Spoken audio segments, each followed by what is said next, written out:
के धर्म के जी को बनवाकर एक बहादुर जी रहे के सामने सब सुना।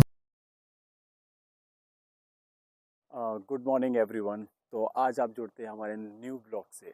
तो आज का जो ब्लॉग है वो एक ऐसे इंसान के बारे में है जिसको भारत देश का कवच कहा जाता है। तो मैं आपको उनका नाम लेने में बड़ा प्राउड फील कर रहा हूँ। उनका नाम है श्री गुरु तेग बहादुर सिंह जी। आज उनका 350वां शहीदी दिवस है जो भारत के अंदर क्या पूरी दुनिया के अंदर मनाया जाता है। वो सिखों के 9वें गुरु थे। सिखों के नहीं, वो हम सब के पूरे भारत के 9वें गुरु थे। तो आज हमारे स्कूल में उनका एक एक्ट प्रस्तुत होने वाला है, तो मैं आप सभी को दिखाऊंगा। प्लीज़ देखिएगा। जिनको नहीं पता है कि 9वें जो गुरु थे हमारे, उन्होंने कैसे सेक्रीफाइस किया था, उन्होंने कैसे बलिदान दिया था। उनको धोखाधड़ी से मारा गया था और उनके 3 भाइयों के साथ।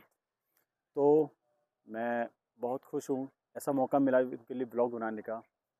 तो आप प्लीज़ वीडियो को सपोर्ट कीजिएगा। अगर आप मेरे चैनल पर न्यू हैं तो please like, comment, subscribe. Thank you.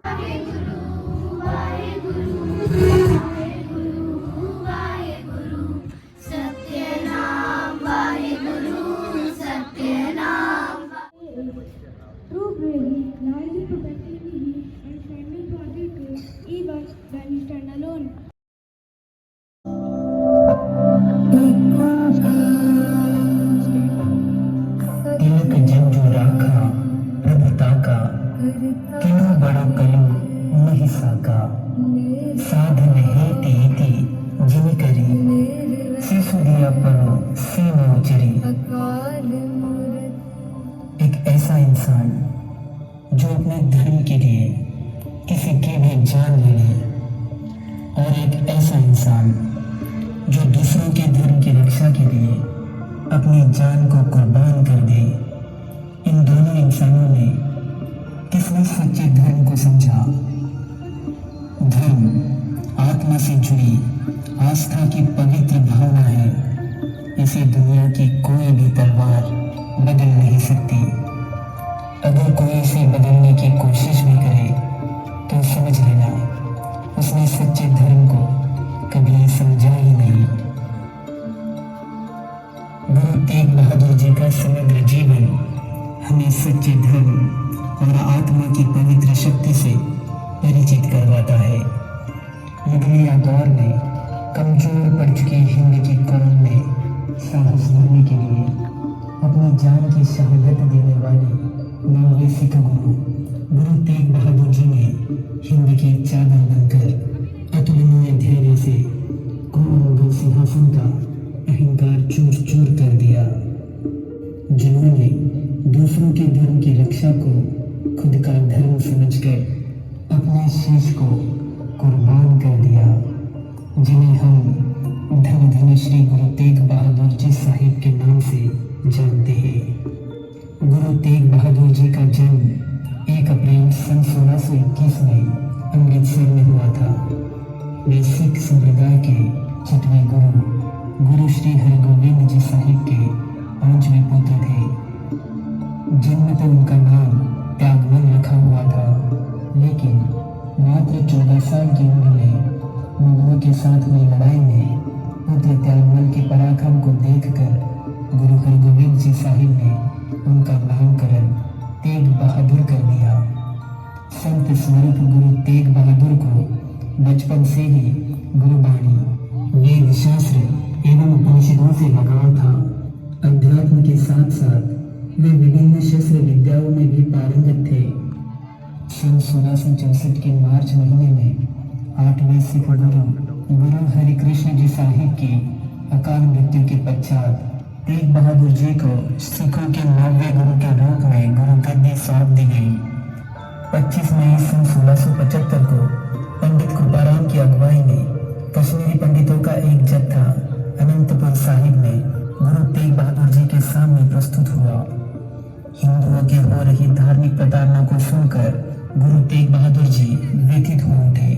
रोते बिलखते पंडित गुरु तेग बहादुर जी के सामने मदद की गुहार लगाने लगे। तभी पंडितों की आवाज सुनकर तेग बहादुर जी के 8 साल के पुत्र गोविंद सिंह वहां आ गए और उन्होंने अपने पिता से इस समस्या पर समाधान पूछा। गुरु बोले, कमजोर और मुर्दा बन चुकी इस कौम में नई जान फूंकने के लिए किसी न किसी महापुरुष को तो महाकुर्बानी देनी ही होगी। पुत्र गोविंद त्वरित बोले, तो आपसे बढ़कर महापुरुष इस दुनिया में कौन है भला।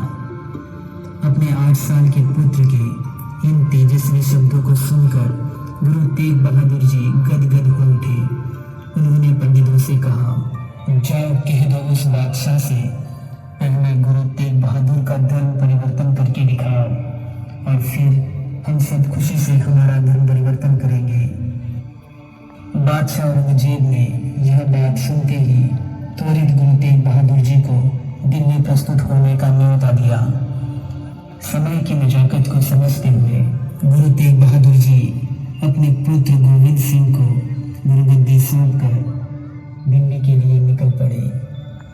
उनके साथ बड़ी निर्भयता से भाई मतीदास, भाई दयाला, भाई सतीदास और भाई जैता भी शहादत का चोला ओढ़कर अनंतपुर साहिब से निकल पड़े। रास्ते में दीन दुखियारों की मदद करते हुए, कुएं बावड़ियां बनाते हुए गुरु तेग बहादुर को इतनी निर्भयता से अपनी तरफ आता देख और आम जनता का प्यार पाता देख औरंगजेब बौखला गया। उसने तुरंत गुरु तेग बहादुर जी को अपने साथीदारों के साथ बंदी बनवाकर दिल्ली लाने का आदेश दे दिया। मुगल सेना ने गुरु तेग बहादुर जी को आगरा से बंदी बनवाकर दिल्ली लाया। दिल्ली पहुंचते ही औरंगजेब ने अपना एक नवाब गुरु जी के पास भेजा। नवाब ने गुरु जी को चेतावनी देते हुए कहा, अगर उन्होंने अपना धर्म परिवर्तन नहीं किया तो उनको उनके साथियों के साथ कत्ल कर दिया जाएगा। लेकिन गुरु जी के निर्भय चेहरे पर डर की कोई शिकंज नहीं थी। ऐसे में औरंगजेब की बौखलाहट और बढ़ गई। उसने गुरु तेग बहादुर जी के साथियों की एक एक कर हत्या करना शुरू कर दिया। गुरु जी को डराकर धर्म परिवर्तन को राजी करने के लिए भाई मतीदास को गुरु तेग बहादुर जी की आंखों के सामने आरी से काट कर मार डाला गया। भाई मतीदास ने मरते दम तक आरी से बदन को कटने दिया, लेकिन अपने धर्म को नहीं छोड़ा। उसके बाद भाई दयाला को भी उबलते पानी में डाला गया। भाई दयाला भी अपने धर्म पर अडिग रहे और हंसते हंसते शहादत को कबूल किया। और फिर भाई सतीदास को रीछ से लिपटाकर गुरु तेग बहादुर जी के सामने ही जला दिया गया। भाई सतीदास ने मुस्कुराते हुए मौत को गले से लगाया और बोले, जिंद जाए तो जाए, मेरा सिख धर्म कभी न जाए। और औरंगजेब की क्रूरता का अंत होना अभी भी बाकी था। उसने काजी भोला को गुरु तेग बहादुर जी के पास भेजकर कलमा पढ़वाने को कहा। गुरु जी ने बड़े ही विनम्र भाव से काजी से कहा, धर्म त्याग करने से बेहतर मैं शहादत पा लूं। गुरु तेग बहादुर जी का अटल और निश्चल जवाब सुनकर औरंगजेब ने उनका सर कलम करने का फरमान जारी कर दिया। 11 नवंबर सन 1675 बृहस्पतिवार के दिन दिल्ली की चांदनी चौक में सुबह के वक्त गुरु तेग बहादुर जी के शीश को धड़ से अलग करवा दिया गया। सिखों के 9वें धर्मगुरु हिंदुओं की धर्म रक्षा के लिए शहादत कबूल कर गए।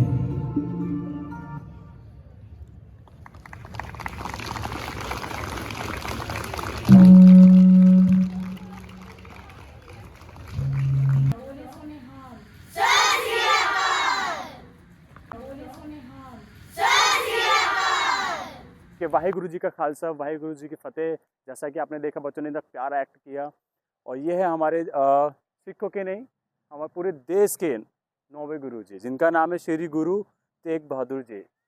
इनको हमारे भारत का कवच बोला जाता है और आज इनका 350वां बलिदान दिवस है।